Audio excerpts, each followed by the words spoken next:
Persuasion Chapter 2. Mr. Shepherd, a civil, cautious lawyer, who, whatever might be his hold or his views on Sir Walter, would rather have the disagreeable prompted by anybody else, excused himself from offering the slightest hint, and only begged leave to recommend an implicit reference to the excellent judgment of Lady Russell, from whose known good sense he fully expected to have just such resolute measures advised as he meant to see finally adopted. Lady Russell was most anxiously zealous on the subject, and gave it much serious consideration.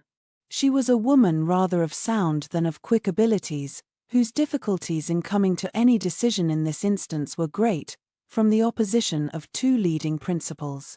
She was of strict integrity herself, with a delicate sense of honor, but she was as desirous of saving Sir Walter's feelings, as solicitous for the credit of the family, as aristocratic in her ideas of what was due to them, as anybody of sense and honesty could well be. She was a benevolent, charitable, good woman, and capable of strong attachments, most correct in her conduct, strict in her notions of decorum, and with manners that were held a standard of good breeding. She had a cultivated mind, and was, generally speaking, rational and consistent, but she had prejudices on the side of ancestry. She had a value for rank and consequence, which blinded her a little to the faults of those who possessed them. Herself the widow of only a knight, she gave the dignity of a baronet all its due, and Sir Walter, independent of his claims as an old acquaintance, an attentive neighbour, an obliging landlord, the husband of her very dear friend, the father of Anne and her sisters, was, as being Sir Walter, in her apprehension, entitled to a great deal of compassion and consideration under his present difficulties. They must retrench, that did not admit of a doubt. But she was very anxious to have it done with the least possible pain to him and Elizabeth.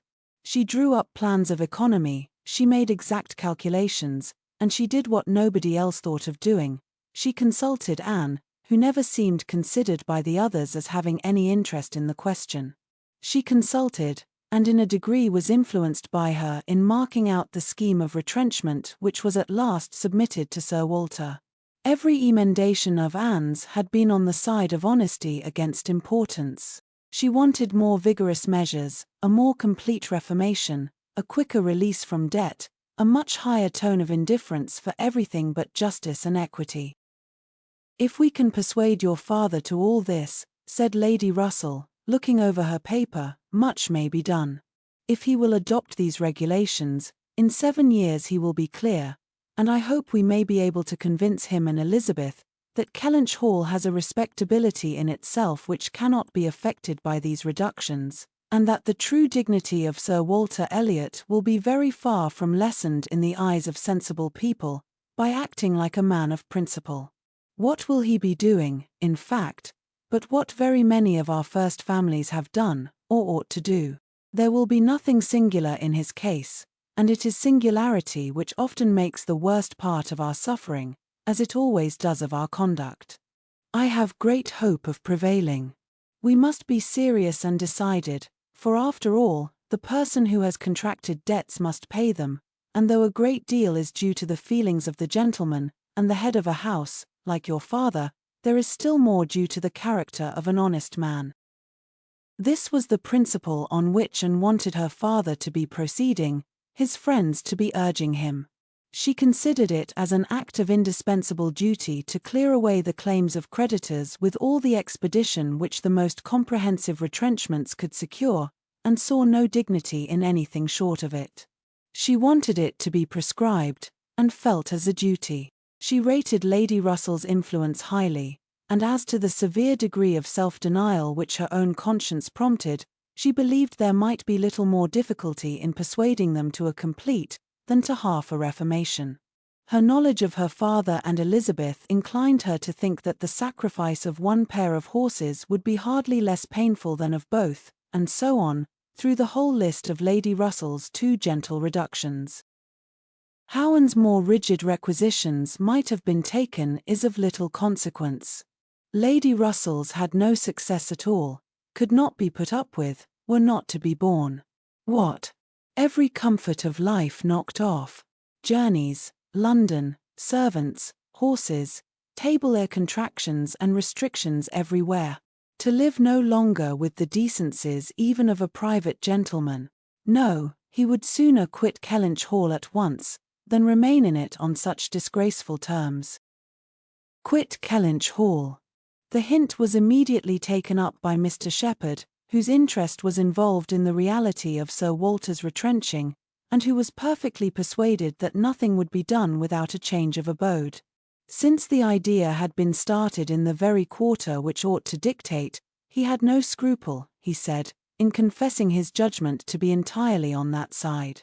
It did not appear to him that Sir Walter could materially alter his style of living in a house which had such a character of hospitality and ancient dignity to support. In any other place Sir Walter might judge for himself, and would be looked up to, as regulating the modes of life in whatever way he might choose to model his household. Sir Walter would quit Kellynch Hall, and after a very few days more of doubt and indecision, the great question of whither he should go was settled, and the first outline of this important change made out. There had been 3 alternatives: London, Bath, or another house in the country. All Anne's wishes had been for the latter. A small house in their own neighbourhood, where they might still have Lady Russell's society, still be near Mary, and still have the pleasure of sometimes seeing the lawns and groves of Kellynch, was the object of her ambition. But the usual fate of Anne attended her, in having something very opposite from her inclination fixed on. She disliked Bath, and did not think it agreed with her, and Bath was to be her home.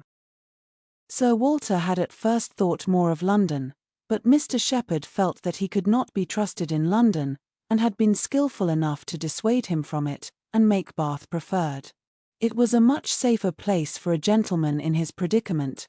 He might there be important at comparatively little expense.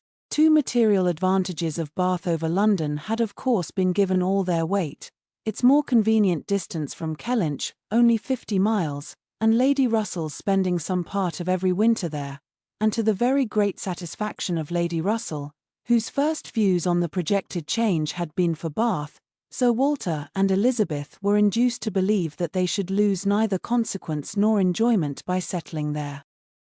Lady Russell felt obliged to oppose her dear Anne's known wishes. It would be too much to expect Sir Walter to descend into a small house in his own neighbourhood, and herself would have found the mortifications of it more than she foresaw, and to Sir Walter's feelings they must have been dreadful. And with regard to Anne's dislike of Bath, she considered it as a prejudice and mistake arising, first, from the circumstance of her having been 3 years at school there, after her mother's death, and secondly, from her happening to be not in perfectly good spirits the only winter which she had afterwards spent there with herself.